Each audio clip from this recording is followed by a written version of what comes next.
ஓம் ஸ்ரீராம ராம ராமேதி ரமே ராமே மனோரமே சகசிரநாம தத்துல்யம் ஸ்ரீராம நாம வராணனே. உலகம் யாவையும் தாமுழா வாக்கலும் நிலைபெறுத்தலும் நீக்கலும் நீங்களா அழகிலா விளையாட்டுடையார் அவர் தலைவர் அன்னவர் கேசரன் நாங்களே. எத்திர எத்திர ரகுநாத கீர்த்தனம் தத்திர தத்திர கிருத்தமாஸ்தகாஞ்சலிம் வாஷ்பவாரி பரிபூர்ணலோச்சனம் மாருதிம் நமது ராட்சசாந்தகம். அஞ்சிலே ஒன்று பெற்றான் அஞ்சிலே ஒன்றைத் தாவி அஞ்சிலே ஒன்று ஆறாக ஆரியர்க்காக ஏகி அஞ்சிலே ஒன்று பெற்ற அணங்கைக் கண்டு அயலாரூரில் அஞ்சிலே ஒன்றை வைத்தான் அவன் எம்மை அழித்துக் காப்பான். இன்னைக்கு நம்ம கம்பராமாயணத்துல பாலகாண்டத்துல திருஅவதார படலத்துல 93வது பாட்டு பார்க்க போறோம். முருடொடு பல்லியம் முழங்கி ஆத்தன இருள் தரும் உலகமும் இடரின் நீங்கின தெருள் தரு வேள்வியின் கடன்கள் தீர்ந்துழி அருள் தரும் அவையில் வந்து அரசன் எய்தினான். இதுதான் பாட்டு. இப்ப பதம் பிரிச்சு பொருள் பார்க்கலாம். முருடோடு பல்லியம் மத்தளத்துடன் கூடிய பலவகை வாத்தியங்களும் முழங்கி ஆர்த்தன மிக முழக்கமிட்டு ஒலித்தலாயின. இருள் தரும் உலகமும் அரக்கர்களால் இருளடைந்திருந்த உலக மக்கள் எல்லாம் இடரின் நீங்கின தங்கள் துன்பங்களிலிருந்து நீங்கினர். தெருள் தரு வேள்வியின் கடன்கள் தீர்ந்துழி தெளிவை தரும் வேள்வியின் கடமைகள் யாவும் செய்து தீர்த்த பின்னர் அரசன் அருள் தரும் அவையில் வந்து எய்தினான். அரசனாகிய தயரதன் அருள் பொருந்திய அரசவைக்கு சென்று சேர்ந்தான். இப்ப நம்ம இந்த பாட்டுல இருக்கக்கூடிய நயங்களை பார்க்கலாம். முருடோடு பல்லியம் அப்படின்னு சொல்றாரு. முருடு அப்படின்னா ஒரு வகையான தோல் கருவி. அத மத்தளம் அப்படின்னு சொல்லுவாங்க. பொதுவாவே முருடு அப்படிங்கிற சொல்லுக்கு நம்ம விறகு கட்டை போட்டு எரிக்கிற கட்டை இருக்குல்ல, அந்த விறகு கட்டை, அதுக்கப்புறம் இது மரக்கணு, அதுக்கப்புறம் மத்தளம், அது பறை போன்ற மத்தள வகை வாக்கியங்கள், இது இந்த மாதிரி நிறைய அர்த்தம் இருக்கு முருடுங்கிற சொல்லுக்கு. இந்த இடத்துல முருடுங்கிறது மத்தளத்தை குறிக்கும். இது நான் முன்னாடியே சொல்லியிருக்கேன். ஒடு உருபு எங்க கொடுக்குறோமோ அது வித்தியாசப்படுத்தி அதை அது எதுக்கு முக்கியத்துவம் கொடுக்கணுமோ அதுக்கு தான் ஒடு உருபு கொடுப்பாங்க அப்படின்னு சொன்னேன்ல. அதனால முருடோடு பல்லியம், இயம்னா நம்ம ஏற்கனவே இயம் முழங்கி ஆர்த்தன அப்படிங்கறத பார்த்திருக்கோம். மத்தள கருவிகள், அந்த மாதிரியான இசை கருவிகளை தான் இயம், வாத்திய கருவிகளை தான் இயம்னு சொல்லுவாங்க. 248வது பாட்டுல தசரதன் சட்டுன்னு எந்திருந்து போனா, மகிழ்ச்சி கொண்டான், கலைக்கொட்டு முனிவர் வருகையை அறிந்து தூதுவர்கள் சொன்ன உடனே இவர் கிளம்புவாரு அப்படின்னு சொல்ற பாட்டுல 248வது பாட்டு. அதை படிக்கணும், கேளுங்க.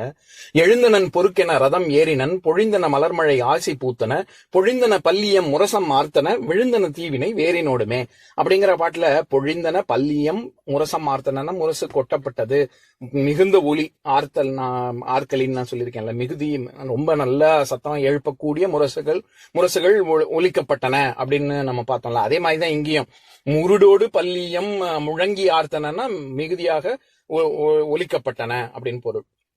இங்க இருள் தரும் உலகமும் அப்படின்னு வர்ற இடத்துல இருள் அப்படிங்கிறது இடரை குறிக்கும், அதாவது துன்பத்தை குறிக்கும். அரக்கர்களால மக்கள் பாட குறிக்கும் விதமாக இருள் தரும் உலகம் அப்படின்னு சொல்றாரு.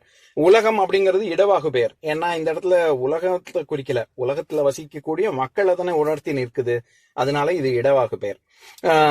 இடரின் நீங்கின தெருள் தரு வேள்வியின் கடன்கள் தீர்ந்துழி அப்படின்னு வர்ற இடத்துல தெருள் அப்படின்னா தெளிவு அப்படின்னு பார்த்தோம்ல. அது என்ன தெளிவு? இந்த வேள்வி என்ன தெளிவை கொடுக்கிறது அப்படின்னா, நிச்சயமாக மகப்பேறு உண்டு அப்படிங்கிற தெளிவை தருவதனால் இது தெருள் தரு வேள்வி அப்படின்னு சொல்றார் கம்பர்.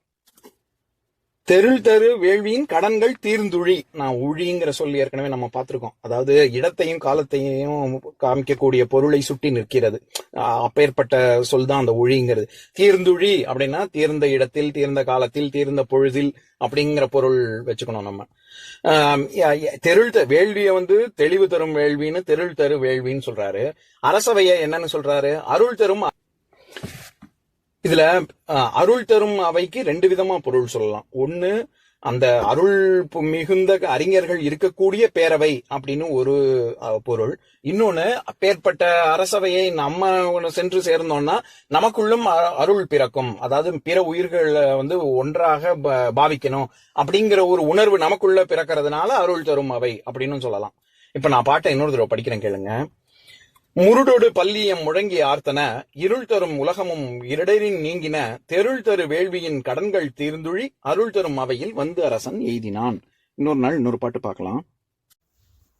ஓம் சாந்தாகாரம் புஜகசயனம் பத்மநாபம் சுரேஷம் விஸ்வாதாரம் ககனசத்ரசம் மேகவர்ணம் சுபாங்கம் लक्ष्मीकान्तं कमलनयनं योगिहृद्यानगम्यं वन्दे विष्णुं भवभयहरं सर्वलोकैकनाथम्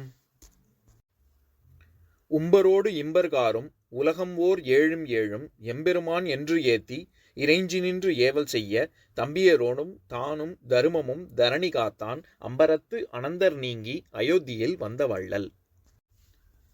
ஓம் பூர்ணமதః பூர்ணமிதம் பூர்ணாத் பூர்ணமுதஸ்யதே பூர்ணஸ்ய பூர்ணமாதாய பூர்ணமேவாவசிஷ்யதே. ஓம் சாந்தி சாந்தி சாந்திஹி. ஓம் சர்வேஷாம் ஸ்வஸ்திர்பவது சர்வேஷாம் சாந்திர்பவது சர்வேஷாம் பூர்ணம் பவது சர்வேஷாம் மங்களம் பவது. ஓம் சாந்தி சாந்தி சாந்திஹி. ஓம் சர்வே பவந்து சுகினः சர்வே சந்து நிராமயாः சர்வே பத்ராணி பஷ்யந்து மா கஷ்சித் துக்கபாக் பவேத். ஓம் சாந்தி சாந்தி சாந்திஹி.